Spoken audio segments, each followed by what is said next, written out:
Happy morning to all. இன்றைக்கி நாள் எல்லாருக்குமே ஒரு அழகான நாளாக இருக்கட்டும். ஸோ இன்றைக்கி ஃப்ரைடே, நான் கோவிலுக்கு கிளம்பிட்டேன். ஸோ இன்றைக்கி நம்ம வீட்டில் என்ன சமையல் அப்படின்னு பார்த்துடலாமா?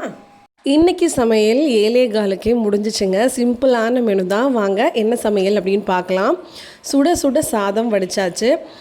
பாசிப்பருப்பு துவரம்பருப்பு போட்டு தாளித்து ஊற்றின சாம்பார். இன்றைக்கி புளிக்கு பதிலாக மாங்காய் கட் பண்ணி போட்டிருக்கேன். டேஸ்ட்டு சூப்பராக வந்துருந்துச்சு. கொஞ்சமாக அப்பளம் பொரிச்சுக்கிட்டாச்சு. பசங்களுக்கு அரிசி அப்பளம் இருக்குல்ல, குட்டி குட்டியாக, அது பொரிச்சுக்கிட்டேன். சாயிஷா மஷ்ரூம் 65 கேட்டிருந்தா, ஸோ அவளுக்காக போட்டு எடுத்தாச்சு. மஷ்ரூம் ரெசிபி நாளைக்கு நான் உங்களுக்கு அப்லோட் பண்ணிடுறேன். உருளைக்கிழங்கும் பச்சை பட்டாணி போட்டு சூப்பரான ஒரு பொரியல் பண்ணியிருக்கேங்க. கேரட்டு பீன்ஸ் கட் பண்ணி போட்டு பொரியல் பண்ணியிருக்கேன். வெங்காயமும் இதில் ஆட் பண்ணியிருக்கேன். சீனிக்கிழங்கு ஒன்று இருந்துச்சு, ஸோ அவிச்சு வச்சுருக்கேன், காலைல சாப்பிட்டுக்கலான்னு. மத்தியானம் எனக்கு 11 மணிக்கு சாப்பிட்றதுக்கு ஃப்ரூட்ஸ் கட் பண்ணியிருக்கேன். கொய்யாப்பழம், லிச்சி, மாதுளம்பழம், ஆப்பிள். சரிங்களா? மத்தியானத்துக்கு கவுனி அரிசி கஞ்சி, மோர் கலந்து குடிக்கிறதுக்கு. காலையில் பிரேக்ஃபாஸ்ட்டுக்கு எனக்கு சத்து மாவு கஞ்சிங்க.